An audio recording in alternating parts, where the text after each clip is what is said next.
आज हैं हम सिद्धार्थ बोध विहार सेक्टर 11 नोएडा के अंदर। आप देख रहे हैं कि भारतवर्ष के अंदर जिन धर्मों को माना जाता है उन धर्मों पर उनके लोगों का अधिकार होता है। आज बोध गया के अंदर महाबोधि विहार को लेकर भारत में ही विदेशों के अंदर भी चर्चा हो चुकी है और चर्चा ये हो चुकी है कि जो बोध विहार है वो बौद्धों को वापस देना होगा। उसके लिए पूरे भारतवर्ष के अंदर जगह जगह धरने प्रदर्शन हैं और अभी आपने देखा कि यहाँ सिद्धार्थ बौद्ध विहार के अंदर धरने पर बैठे तांता लगा रहा, सुबह से लोग आते जाते गए। अब जो ब्रेक है और ब्रेक के समय हमें थोड़ी फुर्सत मिली तो हमारे बीच में एक समाज सेविका सुषमा बोध जी, आइए हमसे जानकारी लेते हैं। मैडम, क्या कारण है कि जिस तरीके से मंदिर पे कब्जा होगा तो पुजारी का होगा और मस्जिद में होगा तो मौलवी का होगा और गिरजाघर होगा तो उस पर जो है उनका होगा और पंजाबियों का गुरुद्वारा होगा तो ग्रंथियों का होगा, तो मैडम जब बौद्ध विहार अपना है तो बौद्धों का कब्जा क्यों नहीं? इसके लिए सबसे पहले तो मैं आपके चैनल को बहुत बहुत साधुवाद देना चाहूँगी कि आप जो है अपने चैनल के थ्रू हमारी जो आवाज़ जन जन तक पहुँचा रहे हैं। और आप सभी से मैं कहना चाहती हूँ, सभी देशवासियों से, कि हमारे जो बौद्ध विहार हैं, जो हमारा बोध गया में महाबोधि विहार है, उस पर कब्जा सिर्फ हमारा होना चाहिए, ना कि किसी अन्य लोगों का। जिस तरह से उनके, जैसे आपने अभी बताया कि मंदिरों में पुजारी बैठते हैं, मैं नहीं बता रहा हूँ, ये आप लोग देख रहे हैं, सभी हम भी देख रहे हैं, हम करते भी, हम हर जगह जाते हैं, हम देखते हैं। तो जो हमारा बुद्ध विहार है तो उस पर हमारा कब्जा होना चाहिए, ना कि किसी और का। तो उसी के लिए हमारे यहाँ पर मीटिंग हुई थी 13 तारीख को, तो आकाश लामा सर जी आए हुए थे, तो उन्होंने यहाँ पर एक मीटिंग की, सभा हुई, तो उसमें ये डिसाइड हुआ कि हम जगह जगह जो है धरना प्रदर्शन करेंगे। तो हमने ये यहाँ पर सिद्धार्थ बौद्ध विहार है, सेक्टर 11 नोएडा हरिदर्शन पुलिस चौकी, तो वहाँ से हमने शुरुआत की है और एक बहुत अच्छी पहल है और ये मैं मानती हूँ कि ये बहुत अच्छा प्रोग्राम रहेगा और हम जो है अपना समर्थन पूरा देंगे। जब तक हम धरने पर बैठे रहेंगे, जब तक हमारा महाबोधि विहार जो है मुक्त नहीं हो जाएगा। और मेरा ये मानना है कि मैं चाहती हूँ सारे लोग भारतवर्ष में जितने लोग मेरे को सुन रहे हैं, सभी से मेरा निवेदन है कि आप जगह जगह इस तरह से धरना प्रदर्शन करें और हम बुद्ध विहार को समर्थन करें, क्योंकि हम जब तक एक नहीं होंगे तब तक हमारा महाबोधि विहार आज़ाद नहीं होगा। तो हमें ही लड़नी पड़ेगी, ये हमारी लड़ाई है, हमें लड़नी है। सुषमा जी, जिस तरीके से आप ये बैनर दिखा रहे हैं, पोस्टर दिखा रहे हैं कि बोध गया महाबोध विहार मुक्ति आंदोलन, बीटी एक्ट 1949 रद्द करो। मैडम, जब संविधान बना था तो संविधान, बाबा साहब ने जो संविधान लागू किया 1950 को किया, लेकिन ये एक्ट पुराना आया। जिस समय संविधान लागू हुआ था उस समय बाबा साहब ने कहा था कि अब जो पुराने जितने कानून हैं उसको नहीं माना जाएगा, लेकिन फिर भी लोग जो पुराने कानून के तहत बौद्ध विहार पे कब्जा किए हुए हैं, क्यों? उनको ये छोड़ना होगा कि जिस तरह से हमें सारे आज जितने कानूनी अधिकार हमें मिले हुए हैं, तो उन कानूनी अधिकारों को तो मानना चाहिए ना। जिस तरह से हमारे अधिकार हर तरह के, जब उन्होंने अपना सब कुछ ले लिए तो हमारे अधिकार को क्यों छीना जा रहा है? हम अपने अधिकारों को अगर वो ऐसे करेंगे तो हम आंदोलन करते रहेंगे और हमारे आंदोलन चलते रहेंगे, हम अपने अधिकारों को लेके ही रहेंगे। आइए, हमारे बीच में एक महिला और जुड़ चुकी हैं, वो भी समाज सेवी हैं, बीना चंद्रा जी, सेक्रेटरी हैं। बीना चंद्रा जी जो सिद्धार्थ बौद्ध विहार की सेक्रेटरी हैं और आए दिन आंदोलन करती हैं और आंदोलन ही नहीं बल्कि जो भी लोग आते हैं उनकी सेवा भी करती हैं। मैडम, क्या लगता है कि जो अपना महाबोधि विहार है, बौद्ध धर्म भारत में पैदा हुआ और भारत से लुप्त होता जा रहा है और देशों के अंदर, विदेशों के अंदर इस धर्म को अपना के वो चंद्रमा पे, आकाश पर मकान बनाने की कोशिश कर रहे हैं, वहाँ पानी ढूंढ रहे हैं, लेकिन हमारे देश के अंदर ही बौद्ध विहार ये ओझल क्यों होता जा रहा है? सबसे पहले तो मैं आपके चैनल को बहुत बहुत धन्यवाद देना चाहती हूँ और तथागत को टन्नों में नमन करते हुए और बोधिसत्व बाबा साहब को कोटि कोटि नमन करते हुए मैं ये कहना चाह रही हूँ कि जैसा कि आप बता रहे हैं कि ये हमारा जो आप अपनी बात कहें, मैं वही बताना चाह रही हूँ कि सभी लोग बोलते हैं कि भाई ये बौद्ध धर्म क्यों लुप्त होता जा रहा है। ये कभी लुप्त ना तो हुआ था, ये उगने मतलब ये उज्जवल होने के लिए ही हुआ था और अभी भी ये कोई मतलब क्या ये लुप्त नहीं हो रहा है। इन लोगों ने क्या किया है, जहाँ जहाँ हमारे अशोक चक्र उसने सम्राट अशोक जी ने इतने 24,000 इतने हमारे स्तूप जो बनवाए थे, तो उसके बाद ये देखिए सॉरी 84,000 तो जगह जगह बनवाए थे। इन्होंने क्या किया मनुवादियों ने कि उनकी उनको ढक के उनके मुंह पे कुछ स्याही लगाई, कपड़े पहना के इस तरह से कि पब्लिक को ये लगे कि भाई ये तथागत नहीं है, भाई हमारे हिंदुओं के गुरु हैं। इस तरह से इन्होंने ये शो कर दिया कि भाई ये लुप्त हो रहे हैं। ये लुप्त नहीं है, ये बुद्धिज़्म जिनके पास जो बौद्ध धर्म के अनुयायी है वो जानते हैं इस चीज़ को, ये लोग नहीं जानते हैं। तो हम जानते हैं ना कि कहाँ कहाँ हमारा बौद्ध धर्म फैला हुआ है। और आप ये देखिए, जब हमारा बौद्ध धर्म इंडिया में पैदा हुआ और इंडिया से बाहर जा रहा है, आप इसका अंदाज़ा लगा सकते हैं क्या कारण है। इनको तो अवतार बताया जा रहा है, आप कह रहे हैं कि ऐसा हुआ। ये तो भगवान गौतम बुद्ध को अवतार बताया जा रहा है। नहीं, अवतार कैसे हो सकते? अगर अवतार कहते हैं तो आप ये बताइए अपने मंदिरों में क्यों नहीं लगाते भगवान? किसी मंदिर में भी भगवान बुद्ध की कोई स्टैचू नहीं मिलेगी। क्यों? जब अवतार मानते हैं तो लगाइए ना, क्यों नहीं लगाते? आप उनको मानना भी चाहते हैं और लगाना भी नहीं चाहते और अपने आप में उसमें इन्वॉल्व भी होना चाहती है, ऐसा नहीं हो सकता।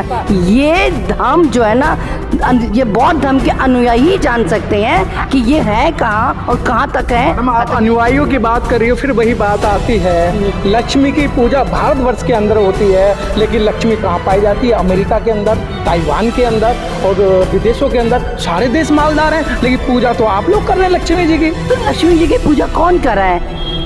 ये पाखंडी लोग जो है ना वो ही कर रहे हैं। बाकी बौद्ध धर्म वाले जो हैं, बुद्धिस्ट वाले, वो नहीं कर रहे हैं। ये इनको गुमराह कर रहे हैं, लोगों का उनका प्रचार कर रहे हैं कि ये लोग कर रहे हैं। ये बिल्कुल नहीं करें। अगर ये कर रहे होते ना तो इन लोगों की ज़रूरत नहीं होती। मंदिरों में जो ये बैठे ना पंडित बने, तो हमारे को ज़रूरत नहीं पड़ती। जो आज हम अपना बौद्ध हमारा जो टेम्पल हम मांगते हैं, हमें क्या ज़रूरत पड़ी थी टेम्पल? भाई हम तो पहले से पैसे वाले हैं, खूब लक्ष्मी वाले, हमें क्या ज़रूरत पड़ी है? बिना चंद्रा जी, आप ये बताइए, आप ये सिद्धार्थ बौद्ध विहार पे आंदोलन करने के लिए बैठी हैं और सुबह से आप लोग यहाँ आ जाते हैं और शाम तक यहाँ बैठते हैं, तो क्या मांग है आपकी? हमारी मांग है, हमारा महाबोधि बौद्ध विहार हमारे को मिलना चाहिए।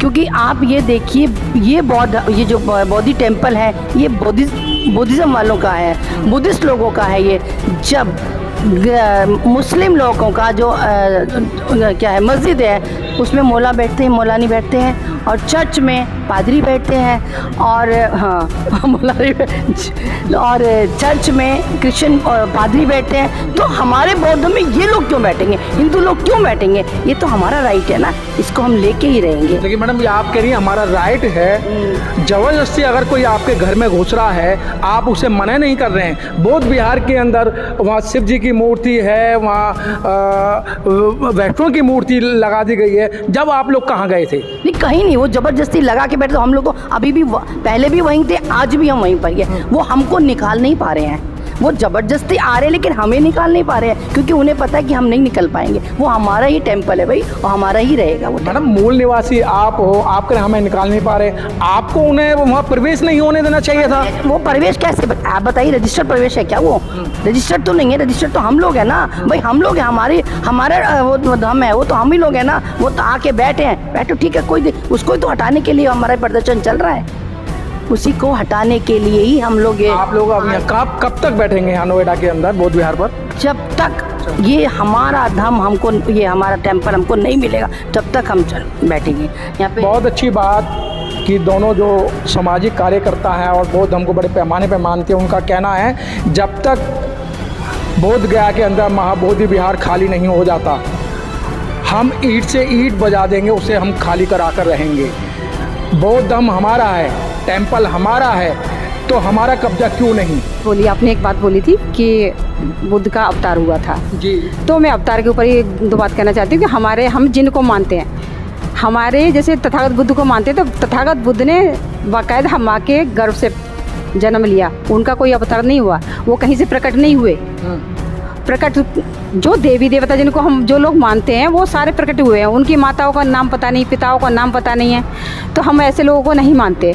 हम आप जो है रिलीजन पे कटाक्ष कर रही हैं। हाँ, तो जो सच है उसको तो बोलना पड़ेगा ना। हाँ। जो सत्य है उसको कहते नहीं, जो तथागत बुद्ध ने कहा है कि सत्य एक दिन जो है जैसे सूर्य के समान होता है। जैसे सूर्य सुबह रात को डूबता है, सुबह को निकलता है, तो सच होता है, सच छुपाया नहीं जा सकता।